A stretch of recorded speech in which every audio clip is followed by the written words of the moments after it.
ce jugement s'est par la suite un petit peu perpétué à travers les années et c'est arrivé jusqu'à nous. Donc aujourd'hui, on critique. Hein? Voilà, on dit voilà, il a fait ceci, il a fait cela.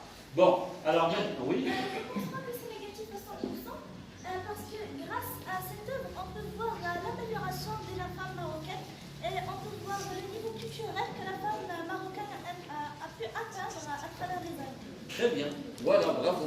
Ça sert justement, une œuvre comme la boîte à merveilles, ça peut servir aussi de repère pour mesurer l'évolution de la société marocaine et de la femme marocaine. Donc, grâce à une œuvre comme la boîte à merveilles, on peut se dire, la femme marocaine dans les années 20, c'est en 1921 et 21 que ça se passe.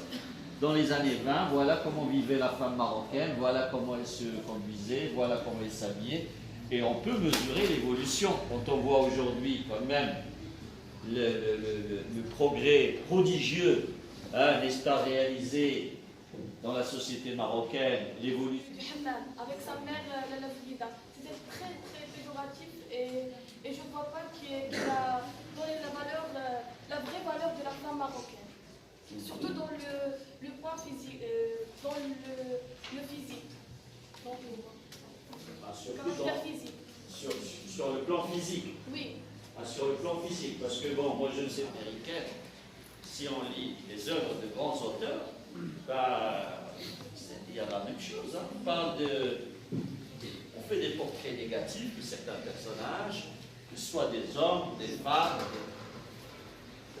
Ça ne veut pas dire qu'on présente la femme, par exemple française, en général, d'une manière négative. Infiniment l'Institut français qui nous a accueillis à la médiathèque et l'école privée Nawras qui nous a donné le transport pour assister à cet événement. Et enfin, je remercie fortement notre établissement, lycée Ibn Arabi. Et vous, mademoiselle, que pensez-vous de la lecture? Comme vous savez tous, Honoré de Balzac a dit « La lecture est un voyage embarqué sur les abîmes de passé, comme l'insecte qui flotte au gré d'un fleuve, c'est que brin d'air. C'est une expérience qui nous mène dans un monde de jouissance, d'amour et de frayeur, une portail ouverte sur de différentes cultures. » Hassan, je suis une étudiante en première année bac sciences expérimentales français au lycée Ibn Arabi. Franchement, c'est une bonne expérience et c'est une rencontre littéraire très intéressante, surtout la rencontre avec l'écrivain célèbre Monsieur Mustapha Bouniane. Et le contenu de cette rencontre est encore plus intéressant car il parle de notre œuvre La boîte à merveilles qui appartient à notre programme, pour se préparer au l'examen régional. Alors, si vous avez un message à transmettre aux élèves, qu'est-ce que tu peux leur dire? En fait, cette œuvre est très intéressante. Il parle de notre tradition et de notre coutume. Franchement, moi, je ne l'aime pas beaucoup parce qu'il parle de quelque chose d'habitude, ce qu'on voit toujours. Alors, c'est pas quelque chose de très très intéressant. Ça peut être très intéressant pour des étrangers, mais pas pour nous.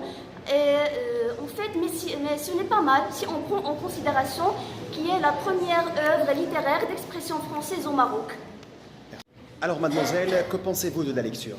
La lecture, c'est quelque chose de très très important, car c'est la nourriture de notre cerveau. Alors nous devons lire et lire et lire et lire pour enrichir notre cerveau, et surtout de notre époque. Parce que de notre époque, on trouve que le cerveau des saints se développe, tandis que celui de l'homme n'a guère celui de transformation.